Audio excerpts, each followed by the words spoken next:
board of directors goes to Washington, D.C. multiple times a year. This is an opportunity to visit with our members of Congress and the senators, and so on this trip we had opportunity to see all 5 of the Nebraska delegation. So always an important time and opportunity to visit with those people that are our elected representatives. And one thing I always like to say is, that we enjoy a really good relationship. When I talk to my counterparts around the country, very few of them can tell you that they always meet with all of their delegation. We have a very good relationship with our representatives, and so whether it's here in Nebraska or in Washington, that's really something important, something that I'm proud of, and I always want to congratulate them on as well.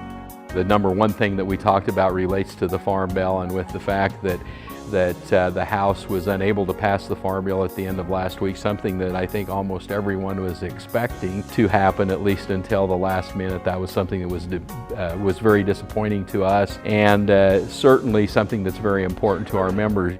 One of the things that it does is it provides some stability. Now, we may argue at times that it's not enough. We wish the farm program were better, but it does provide stability, and that's not only for farmers and ranchers in the state, but that is really stability for all of agriculture in the state. And been wanting to mention too that that's important to the lenders in the state of Nebraska too, I think, and around the country, that they know that crop insurance will exist as we move forward, pretty similar to what we've had.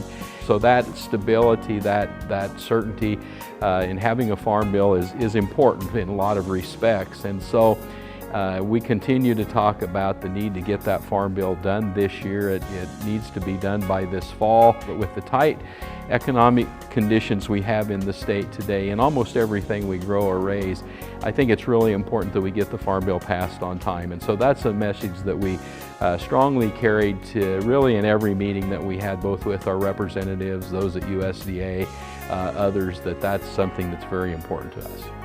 We spent, of course, a lot of time talking about trade, and we've talked here a lot about trade before and the importance of trade to farmers and ranchers in Nebraska. So we continue to carry that message, particularly as it relates to China and to NAFTA. We had an opportunity to meet with the council at the Embassy of Japan. So there we talked about TPP and, of course, their desire that U.S. get back into TPP. We relayed what seems to be the position of the administration, that they would rather do bilateral trade deals, and so that we continued to explain to them that we want to have trade with Japan. We want to grow trade with Japan in any way that we can.